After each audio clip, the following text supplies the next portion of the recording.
Well, hello, ladies and gentlemen. Eddie Marcus here again. Can't turn it loose. Every chance I get, I want to come back and talk to you about changing the system so that you can live free, that you can enjoy this life. I was thinking I was going through a couple of department stores. I went through Home Depot. I went through Lowe's, and I went through Target and a couple other stores. And as I walked through these stores, I looked down the aisles and I saw all the merchandise. I saw all of the goods. I saw all of the foods. I saw all the things that were stocked in all of these stores. I mean, just filled, just stocked and stocked, waiting to get your money. And I thought about all of the stuff that was there on these shelves were there as a gift from God, were there as a gift from the power of creation for the benefit of all of you, the people. All of you, the people. But where are they? Stocked on shelves. Now, there's nothing wrong with them being stocked on shelves because you can't keep them in your house.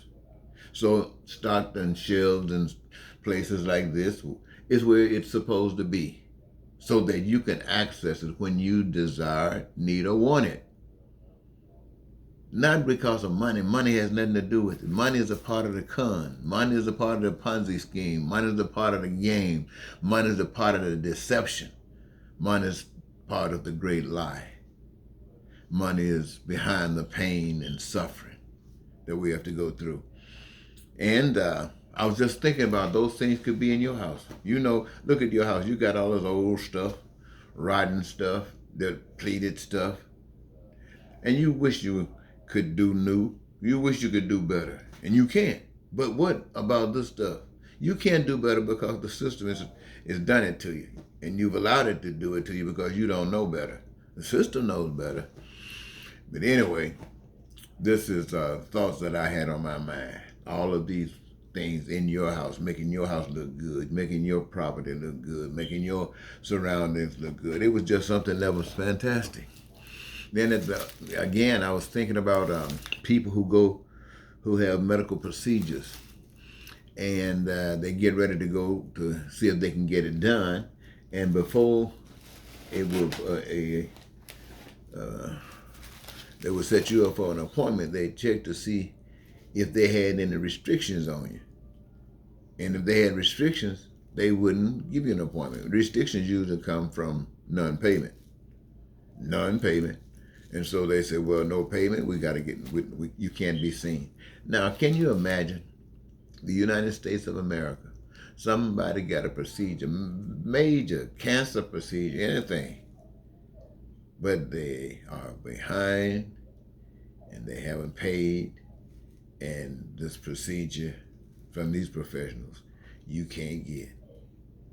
That's another reason why you should think about changing the system. That should never happen to anyone. Many countries we call very mediocre countries provide at least that amount, and we have to deal with that. That's another reason why we should change the system. Not only that, ladies and gentlemen,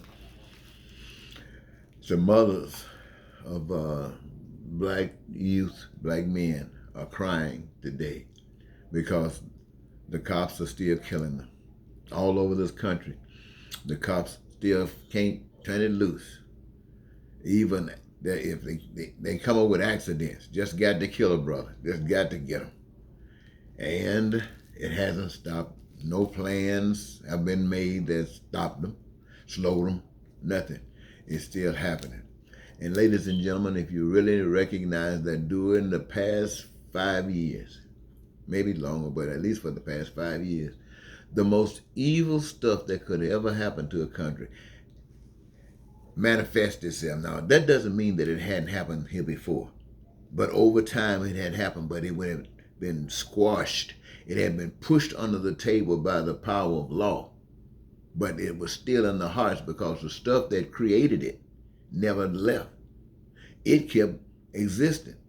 They just want to push the people in a bond, in a bond by chaining them with the law. And so frustration just grew. Nothing was getting better. And so the frustration grew, and then Trump came along and everything just broke loose. All that hell broke loose. Oh, they started breathing. Hell can breathe again. Because when hell was choked, they were doing nothing to eradicate hell. And so right now, hell isn't gone any place. And for some strange reason, people still think that normal can beat hell, can rest hell, call hell to take a seat. No, it might slow it down, but it's not going to sit it down. If you want to sit hell down, you better give the people heaven. If you want to sit hell down, give the people heaven. Heaven can beat the hell out of hell. So I'm saying, ladies and gentlemen, when I saw on the news report, it happened a while back, of a 74-year-old lady who had a son who apparently had some problems, psychological problems. And the cops were called there for some strange reason. I don't know the details of that. But they came to this lady's house, and she didn't invite them in, and they wanted to come in and check on some stuff, and she asked them, did they have a warrant? She said they didn't give her a warrant, didn't show her a warrant, and yet they bowled themselves up into her house, handcuffed her, and treated her like she was some, well, maybe you saw the tape. That was very, very despicable, but that's America. That's another reason, my friend, because that happened to this 74-year-old lady. It could happen to any of us, and we can't wait till it get that close to us. We better deal with it when it's way away, because it's on its path. This is reasons why we should change the system. So I want you to think about those things, ladies and gentlemen. Just think about them, if you will. Just think about them. I'm not trying to make you call on you to make a decision overnight. I just want you to, I'm putting this stuff on your mind. I'm trying to give you some clarity that you have not gotten from anybody else. You probably have come up on these outcomes yourself. So I'll just be confirming that what you were thinking was right on with the right on. And for those of you who weren't thinking at all, maybe it'll help you to start thinking. In the meantime, I want to thank you so very much for giving me this your time. Until next time, this is Eddie Marcus saying goodbye.